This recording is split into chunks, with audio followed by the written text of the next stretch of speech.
death wobble. If you've ever had it before, you know how scary it can be, and you understand why it's called death wobble. I've heard people ask, do I have death wobble? I'm here to tell you that if you have to ask the question, then you don't have it. You know when you have death wobble. The problem with diagnosing and fixing death wobble is that there's so many areas of the steering components that it could be. Well, today I'm going to take you through the first one that I think you should check out, and I'm going to go through the repair of the track bar, actually the replacement of the track bar, to try to see if that cures my death wobble.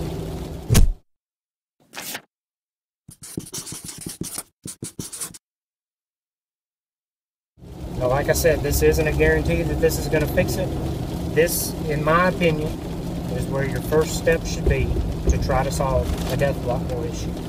Now, on the front suspension of a TJ, the track bar is actually the bar that aligns the axle beneath the frame.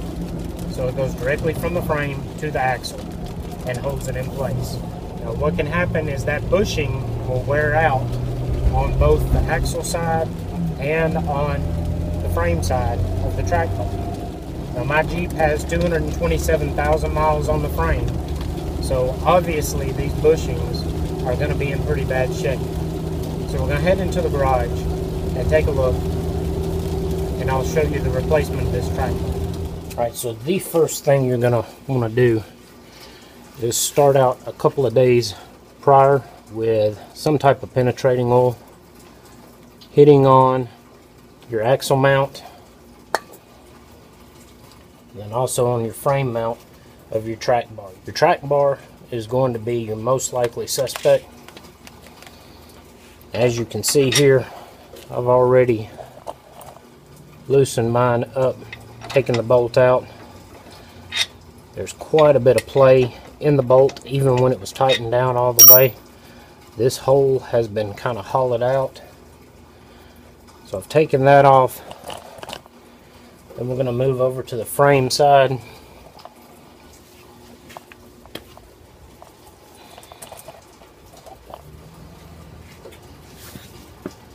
And disconnect the frame side here. There's a castle nut with a cotter pin on it. And then this is pressed in by the force of the bolt. So we're going to take that apart, drop this out, drop this track bar out, and put in the new one and see if that helps with my death wobble. Alright, so I pulled the old track bar out, and I just wanted to show you the difference. Look at what little is left of the bushing here. And the hole is walled out. And you look at the new one, how pristine the bushing is.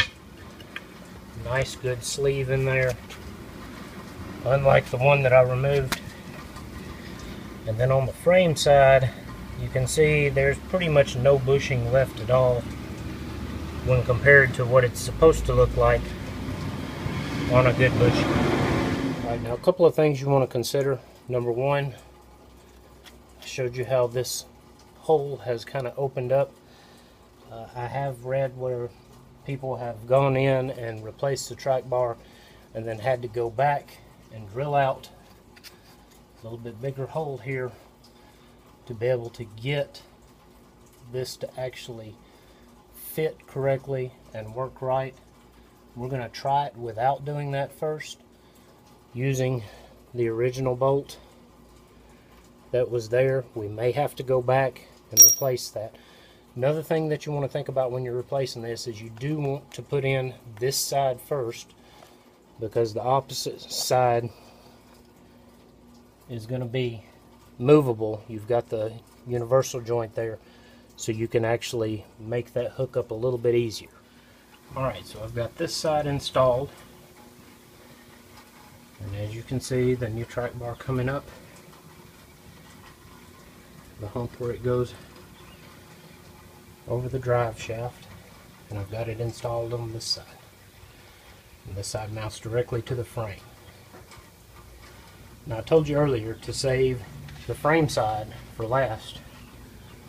Do the axle side first. The reason is because it's easier to manipulate the axle You can see here I've jacked up one side of the axle to better make this tie rod end line up.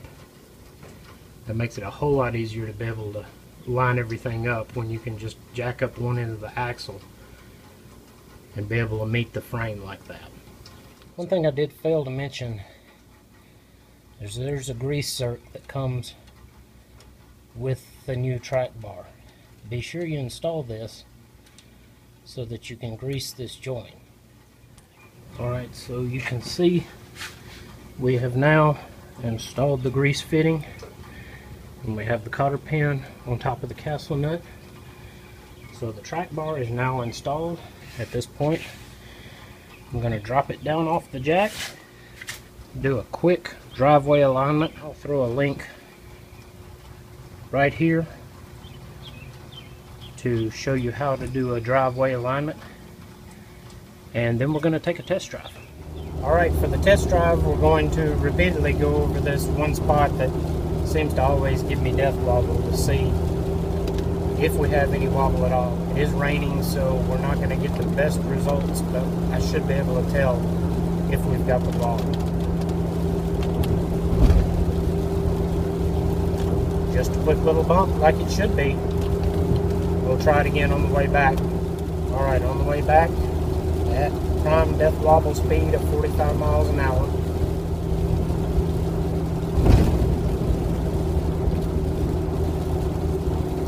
Just a small shimmy, but not a wobble.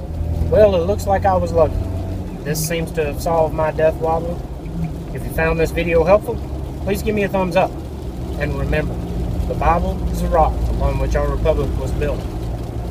I'm the TheALowens, and all my friends are warriors.